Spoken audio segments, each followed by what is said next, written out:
Salut à tous, c'est Mike Laroche et bienvenue dans ce deuxième épisode de Build in Public, la mini-série où je fais une rétrospective sur les chiffres de ma marque sur le mois précédent. Donc là, on est sur le mois de septembre, donc on a un comparatif par rapport au mois d'août.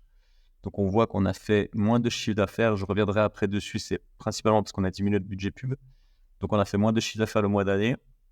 On voit qu'on a eu 2 pics de vente sur 2 jours, c'est parce qu'on a fait une offre, on a mis tous nos produits à 10 $. Donc, en gros, c'est pas sur ces journées où on fait le plus de profit. Le but, c'est pas de faire du profit. Le but c'est vraiment de faire de l'acquisition. Donc, en fait, d'arriver à convaincre des nouvelles personnes de passer à l'action et d'acheter chez nous. Parce qu'en fait, on sait qu'on a historiquement un très bon taux de clients récurrents. Donc, le but, c'est en fait de pousser les gens à commander une première fois pour ensuite repasser des commandes par la suite. Donc, ça, c'est plutôt positif. Donc, c'est pas sur ces journées-là où on fait beaucoup de marge. Même des fois, c'est presque des journées où on est en perte parce qu'en fait, vu que c'est des petits paniers moyens ou alors des gros paniers moyens avec beaucoup de produits dedans, les frais de port nous impactent pas mal. Donc c'est pas toujours bénéfique de faire ce genre d'offre à part pour faire de l'acquisition. Et on sait que l'acquisition, c'est essentiel pour faire grandir une marque. Donc on fait des journées soldes comme ça de temps en temps. Ensuite, au niveau du taux de conversion, donc on est quasiment pareil que là, le mois passé. On est à peu près à 2,79%. On a eu moins de visiteurs parce qu'on a eu parce qu'on a dépensé moins en fait aussi en publicité. Donc moins de commandes aussi, les deux sont en relation. Le taux de clients récurrents qui est monté, donc ça c'est bien. Au niveau des soldes aussi, on a eu pas mal de clients récurrents, donc c'est plutôt positif. Ça veut dire que notre produit plaît. Ensuite, au niveau des abonnements, on est toujours à peu près à 20 000 $ par mois, ce qui est plutôt bien. On aimerait bien que ça monte, mais c'est un peu compliqué.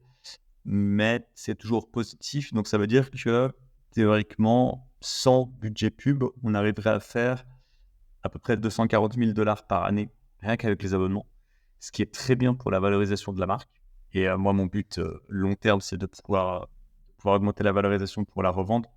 C'est d'ailleurs l'avantage d'avoir une marque, contrairement au dropshipping. Donc là, voir qu'on n'a pas de baisse, c'est plutôt encourageant.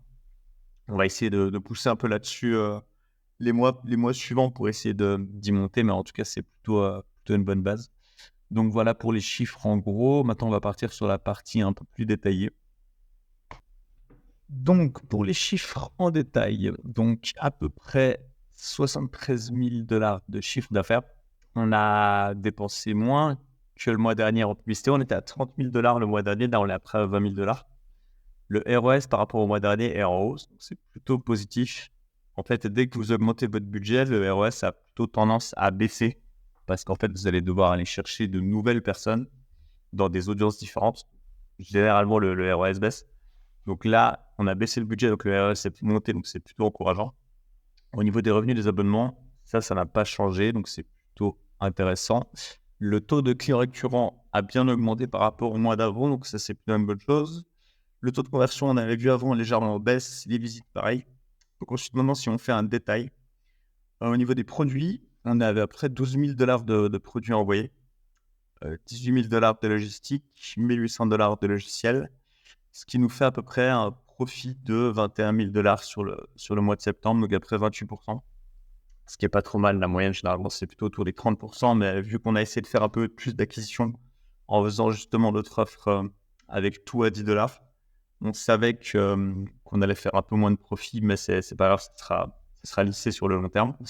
Donc, comme je le disais, donc toujours 20 000 $ d'abonnement par mois. Ça signifie qu'en faisant rien, du coup, on a à peu près 240 000 $ par année. Ensuite, on a notre panier moyen qui a augmenté. Donc, ça, c'est une bonne chose. J'utilise une application. Je peux vous la donner si vous voulez, si vous m'écrivez sur Instagram. J'utilise une application en fait qui permet d'offrir des cadeaux sur le panier. En fait, c'est des upsells, mais sur le panier directement, avec une timeline. Donc en fait, plus les gens ajoutent, plus ils voient l'objectif avancer en fait. Et vous pouvez rajouter des cadeaux comme ça. Donc moi, j'ai mis un cadeau à 50 $ et à 100 $ désormais. Je n'avais pas mis avant celui à 100 $. Donc là, il y a des cadeaux. Un cadeau à faire en fait. Ils ont la livraison gratuite à 50 $ et un produit à faire à 100 $. Et en fait, ça a bien augmenté notre panier moyen. Donc ça, c'est vraiment important. Donc c'est une bonne chose. Donc si vous m'écrivez sur Instagram, je peux vous donner le nom de l'application. Ensuite, les objectifs pour octobre, donc ça va être la préparation de Black Friday, Cyber Monday. Donc ça se prépare bien en amont parce qu'il y a beaucoup de contenu à créer, de mails à faire, de stratégies à voir. Donc ça se prépare déjà dès début octobre. On va essayer de remonter nos budgets publicitaires pour augmenter nos profits et on va essayer d'optimiser notre publicité pour augmenter nos revenus d'abonnement, donc les fameux 20 000 $ qu'on a actuellement. Donc voilà, globalement, c'était un mois qui était un peu moins bien que le mois d'août. Mais c'est pas bien grave parce qu'on sait que là, il y a Q4 qui arrive. Donc Q4, c'est les 3 derniers mois de l'année.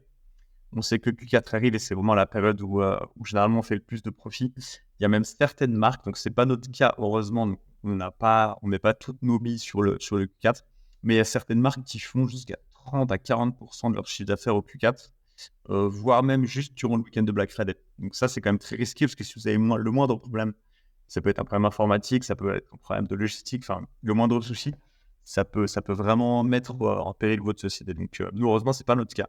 On fait pas mal de chiffre d'affaires en fin d'année, mais on compte pas là-dessus pour vivre, heureusement. Donc voilà, j'espère que ça vous a plu. Si vous avez des questions ou des remarques, ou si le format vous plaît, n'hésitez pas à mettre un commentaire et à vous abonner. Merci, ciao.